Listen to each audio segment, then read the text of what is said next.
উপস্থিত হয়েছি, কিন্তু বাংলাদেশ থেকে মুজিববাদীদের ষড়যন্ত্র এখনো শেষ হয়নি। গোপালগঞ্জে এখনো মুজিববাদীদের আস্তানা গেড়ে রয়েছে। মুজিববাদীরা এখনো বাংলাদেশের বিভিন্ন জায়গায় সক্রিয় রয়েছে। শুধু আইনি ভাবে এই মুজিববাদের মোকাবেলা করা যাবে না, আমাদেরকে অর্থনৈতিক ভাবে, রাজনৈতিক ভাবে, সাংস্কৃতিক ভাবে এই মুজিববাদের কোমর ভেঙে দিতে হবে। আমাদের মধ্যে রাজনৈতিক মতপার্থক্য থাকতে পারে, কিন্তু এই মুজিববাদের প্রশ্নে, এই স্বৈরাচারের প্রশ্নে অভ্যুত্থানের সকল শক্তিকে ঐক্যবদ্ধ থাকতে হবে। আমাদের মধ্যে মতপার্থক্য থাকতে পারে, কিন্তু এই বাংলাদেশে বাংলাদেশপন্থী ব্যতীত কোন দেশপন্থী, কোন বাদপন্থী, কোন শক্তির আর জায়গা হবে না। এই বাংলাদেশে আর ভারতীয় আধিপত্যবাদের জায়গা হতে দেওয়া যাবে না। অন্য যে কোনো দেশের নামের কোন আধিপত্যবাদের জায়গা এই বাংলাদেশে হতে দেওয়া যাবে না। হাজারের অধিক ছাত্র জনতা জীবন দিয়েছে। আমার হাজার হাজার সহযোদ্ধা আজকে আমার সামনে রয়েছে।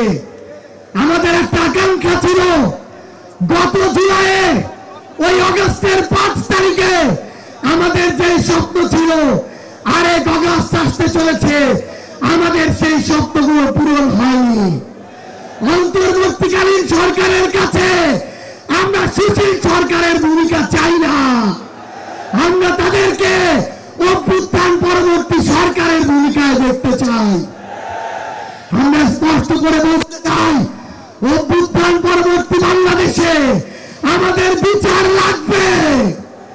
এই বাংলাদেশে খুনি হাসিনার বিচার হতেই হবে, খুনি হাসিনার বিচারের রায় হতেই হবে। খুনি হাসিনার বিচারের রায়ের কার্যকর আমরা দেখতে চাই। বিচার বিভাগকে কোন দলের বিচার বিভাগ হিসেবে আমরা দেখতে চাই না। আইন শৃঙ্খলা রক্ষাকারী বাহিনীকে ক্ষমতার তোষামত করা বাহিনী হিসেবে আমরা দেখতে চাই না। আমরা 1947 সালের উপনিবেশ বিরোধী যে আকাঙ্ক্ষা, 71-এর স্বাধীনতার যে আকাঙ্ক্ষা, 24-এর মুক্তির যে আকাঙ্ক্ষা, সেই আকাঙ্ক্ষাকে ধারণ করে ঐক্যবদ্ধভাবে আমাদের আগামীর বাংলাদেশ গড়তে হবে।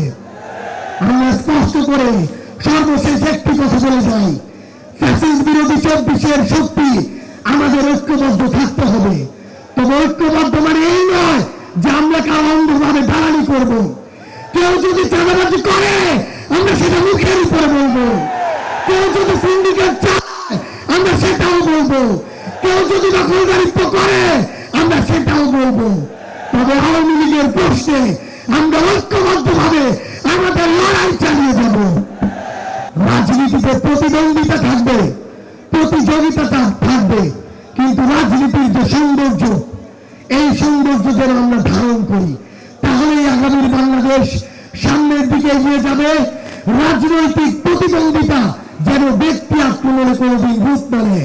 ইনশাআল্লাহ ফ্যাসিস্ট বিরোধী 24-এর শক্তি ঐক্যবদ্ধভাবে আমরা আগামীর বাংলাদেশ গড়ে তুলব। আপনাদের সাথে আমাদের আবার দেখা হবে লড়াইয়ের রাজপথে অথবা বিজয়ে। ইনকিলাব জিন্দাবাদ।